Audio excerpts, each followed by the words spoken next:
Hiyo ng'ombe yangu 9 zilienda. Sasa wakati hiyo maisha ilikuwa ngumu.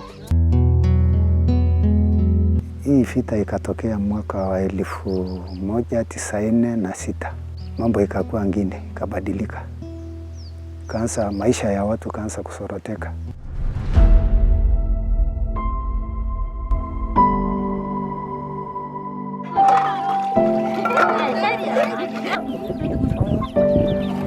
Wakati hiyo tulikuwa tunalala, ulikuwa unalala na viatu. Masikio iko tu nje. Unasasukia, yani watu wamekuja wanatafuta mbuzi, wanatafuta ng'ombe. Sasa utafanyaje? Sasa unalala tu na viatu kwa sababu kila wakati ni danger.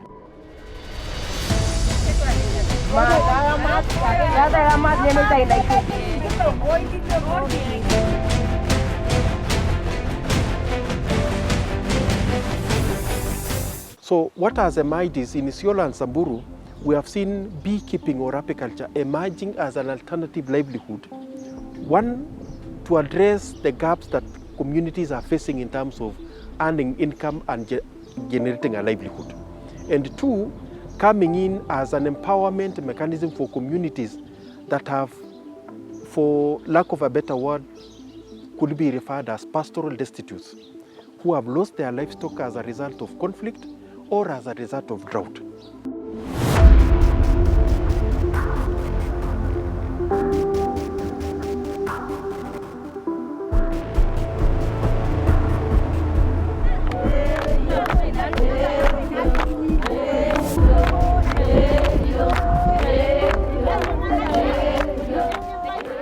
I grew up as a normal pastoralist girl.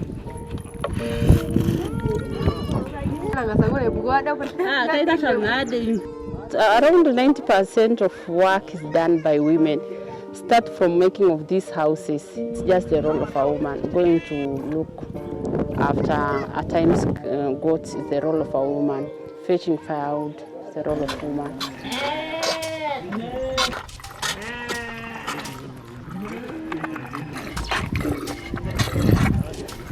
About 80% of Kenya's land is classified as arid and semi-arid. Samburu, one of these ASAL counties, has endured the harsh realities of conflict and climate change, leaving many displaced and millions of women and children facing food insecurity and malnutrition. Maisha ya ufugaji kusema kweli ilikuwa mbaya sana. Kwa sababu tulikuwa na mambo ya vita, unajaribu kufuga inaenda. Sasa tukaona ya kwamba hiyo sasa haitusaidii. Kwa sababu zingine zimeibiwa na tukaona maisha imekuwa mbaya.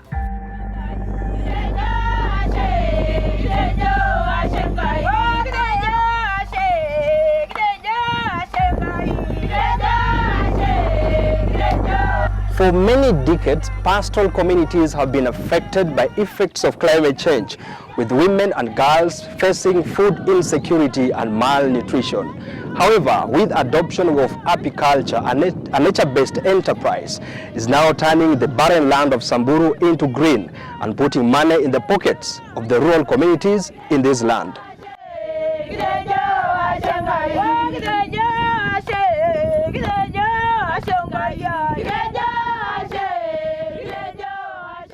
A new era of hope and prosperity is emerging in Samburu. Through the resilience of its people and the power of apiculture, this community is transforming its destiny, one hive at a time.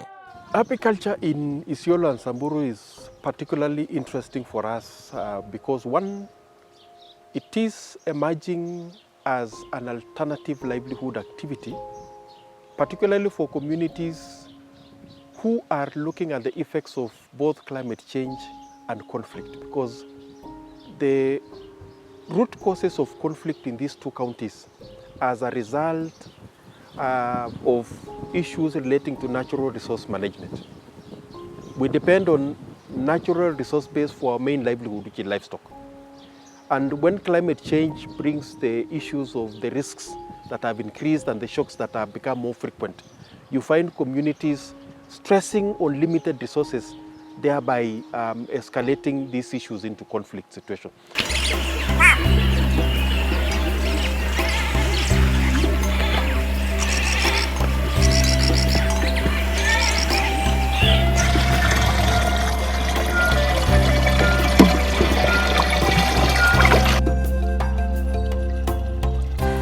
Meet Emily Lekarkar.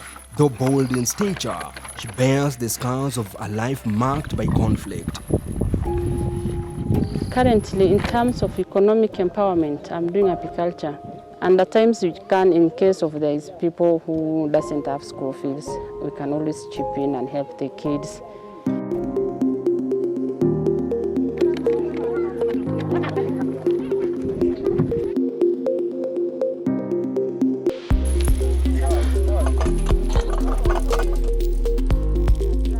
Samburu, a region once defined by its pastoral heritage and the shadows of cattle raids, driven by climate change, is now undergoing a silent revolution. Beekeeping is turning the tides for its vulnerable community, transforming lives and sowing seeds of hope. Emily is a beacon of resilience and innovation.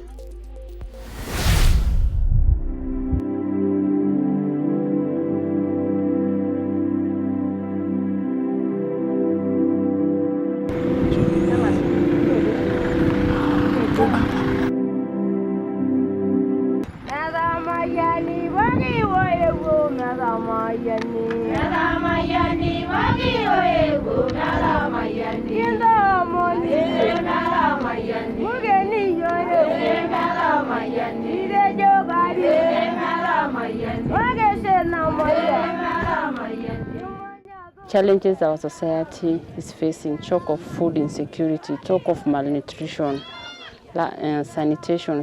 So when I was starting the apiculture, I look at some aspect. I look at being a climate change expert. I was just looking at a business that can be done but by women, though they don't own land, but they have access to land. So I was looking for a business that women can do, youths can do. I was also looking at a business that is not involving, just need a small capital, and that is it. The other thing, I was also looking for a venture, a nature-based venture that will respond to the climate adaptation and mitigation, and including conservation.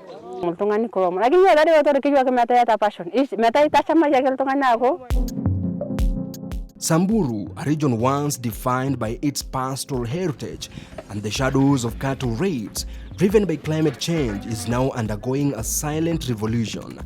Beekeeping is now turning the tide of this vulnerable community, transforming lives and sowing seeds of hope. And we worked with the county government to identify what is the specific alternative that these communities need. And when apiculture came up as the main activity, that is an area that we're investing in up to June 2027 to see whether we can increase the production capacity by 30% from what we have as by the end of 2023. To push it by 30%, and that will mean bringing more farmers to engage in production of honey or in the apiculture ecosystem, or increasing the production unit per farmer.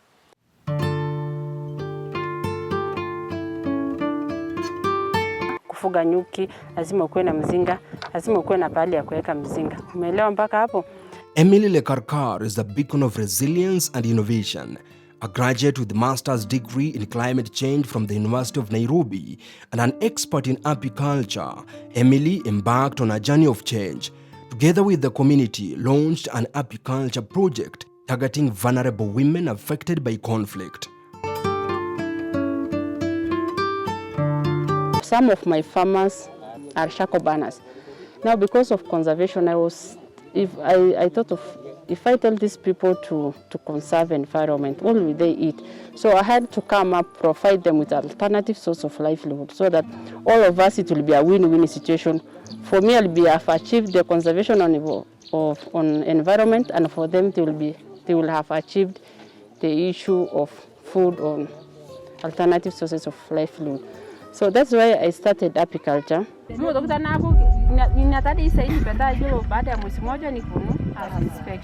From the young to the old, they keenly follow the training sessions focused on the price of adopting beekeeping.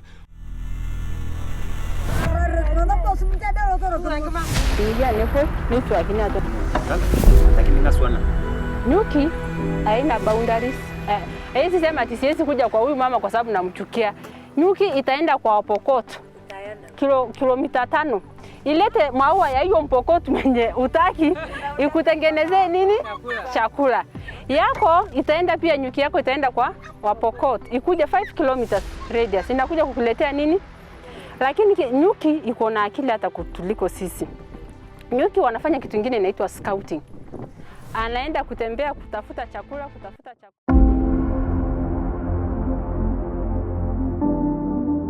According to the Kenya Institute for Public Policy Research and Analysis, KIPPRA 2019 report, beekeeping in the arid and semi-arid lands in Kenya contributes 80% of honey production. However, only 2% is exported.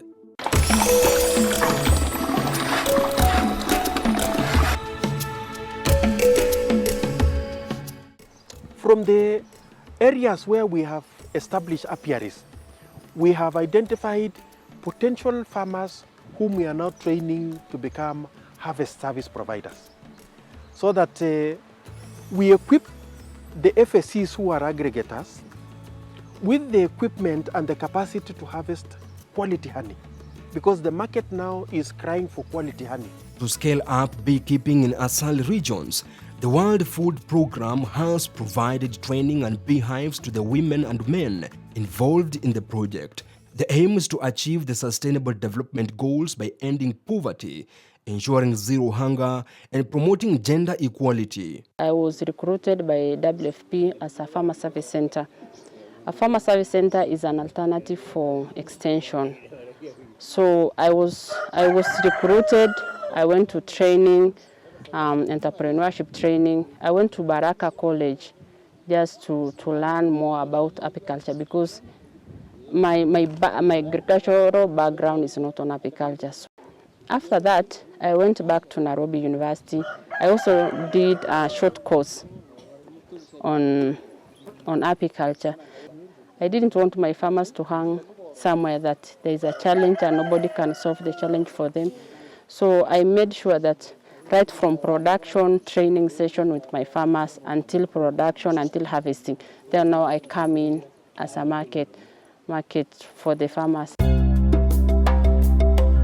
This initiative now spans 3 wards: Mararal, Suguta Marmar, and Losuk, empowering 600 farmers with 500 beehives donated by World Food Programme.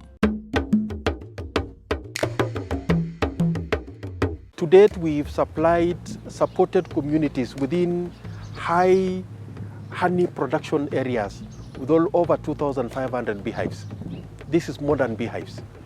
That would be talking about 500 households being brought into the beekeeping ecosystem, playing different roles. Majority of them are engaged in production of honey. Amaya ndeni kila ipotage kata tai nyapiripili dwage na tiaga ipotage pe ngariyo.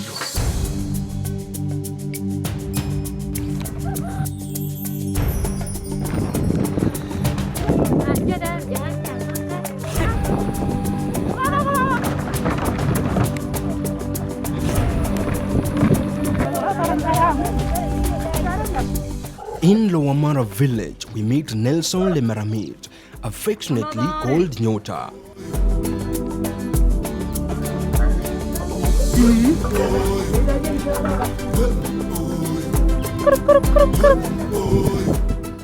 Turned to beekeeping in 2023 after losing much of his livestock to cattle raids. As a father of 6, he found new hope in apiculture. With his hard-earned skills, Wilson has become a guiding light in his community.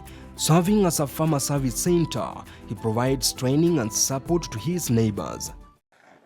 Tukatoa kikundi moja ambayo sasa tuko na pesa kutokea kwa ile mzinga zetu. Tumeuza tukaanza kupata pesa na tukaanza kulima. Sasa maisha ikaanza kubadilika, sio kama vile tulikuwa tunaishi, kwa sababu sasa unajua mzinga hakuna ile pokota anakuja kushukua. Misinga inakaa pale ni maua tu ndio inatafuta, alafu na unaweka maji kidogo na unaenda na harvest, alafu ukimaliza harvest unauza, unapata pesa. Pesa imetusaidia kama nyumba sasa pia unajenga naye, kuku unanunua, watoto pia tunasomesha. The ASAL regions have an abundance of flora crucial for feeding bees. According to the KIPPRA report, only about 20% of Kenya's annual honey production potential, approximately 25,000 metric tons, is currently achieved, leaving the full potential of 100,000 metric tons unrealized. Despite this, Kenya remains the third largest producer of honey in Africa, following Ethiopia and Tanzania. Emily is one of the farmer service centers whom we have trained through the mentorship and the coaching sessions funded by another private sector actor called Kuza, to become a social entrepreneur, to become the main driver of change in the community. And our engagement with Emily currently is to look at her being a big aggregator. Currently, she supplies Windsor Hotel with honey. And that means as the demand for honey is growing, as the high-end offtake market is growing for apiculture, her capacity to be able to absorb more of the honey from the community is increasing. Neserian Leyakono, a 25-year-old economic and finance graduate from KIPPRA University, the beneficiary of the project, has embraced beekeeping and crop farming to combat food insecurity in her village. Her dedication to crop production and apiculture is reshaping the future of her community. I am championing for the transition from a pastoralist community to a community that is able to accept and pick up crop production, because we have seen the adverse effects that are being caused by livestock. That is, when we have loss of livestock, it has led to banditry, it has led to insecurity in the areas. And I believe through crop production, this will be able to solve even the problems that come with banditry and insecurity. I also urge my community to venture into crop production, as it will help to solve the problem of food insecurity and malnutrition cases in our county, as we have such problems being among the leading causes of poverty in our county. The Kenya National Bureau of Statistics 2021 Economic Survey report indicates the national poverty rate stands at 38.6%, with ASAL counties recording higher numbers exacerbated by the effects of climate change. The adoption of beekeeping, championed by the World Food Programme, is an economically viable agricultural enterprise that can be practiced in all agroecological zones to economically empower vulnerable families in ASAL counties. So honey production is the first product that we are getting from apiculture. We have other products like bee pollen. In this second generation country strategic plan for WFP Kenya that is running up to June 2027, we will be focusing on looking at other products that apiculture is able to produce. We'll be looking at extracting propolis. We'll be looking at extracting bee pollen, bee venom, and royal jelly. Because we've sort of gotten it right in terms of honey production. What we need now moving forward is to expand the capacity to produce.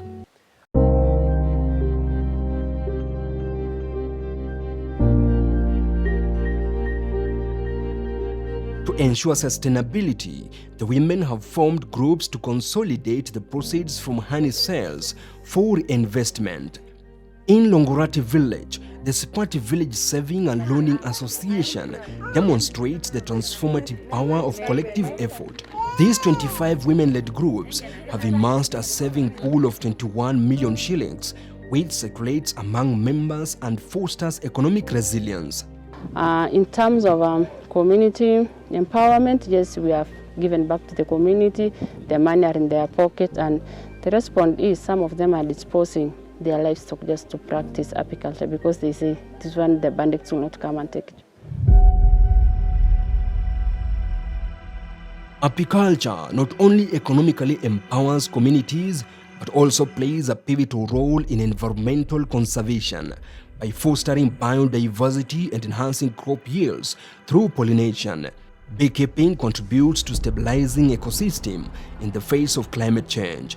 Its low initial investment requirements makes it an effective tool for increasing household income and surplus fund for food purchases.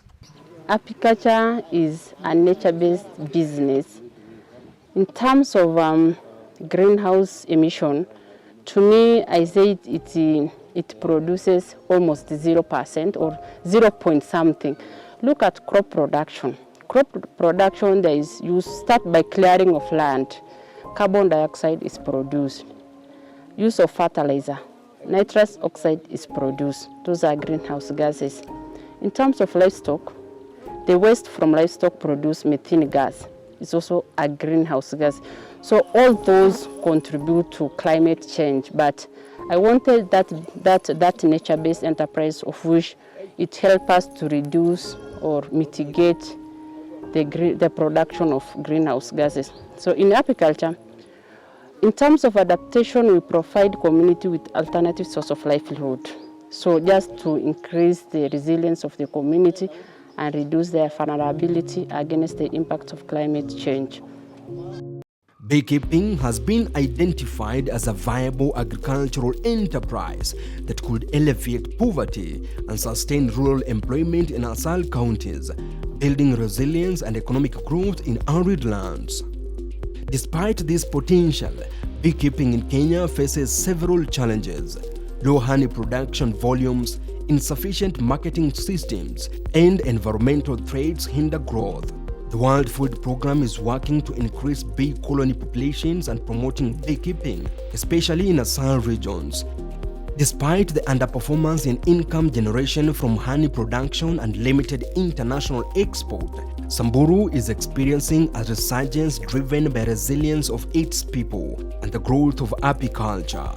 This transformation is gradually shaping a promising future in Kenya's arid lands, promising improved livelihoods, environmental sustainability, and a brighter future through beekeeping.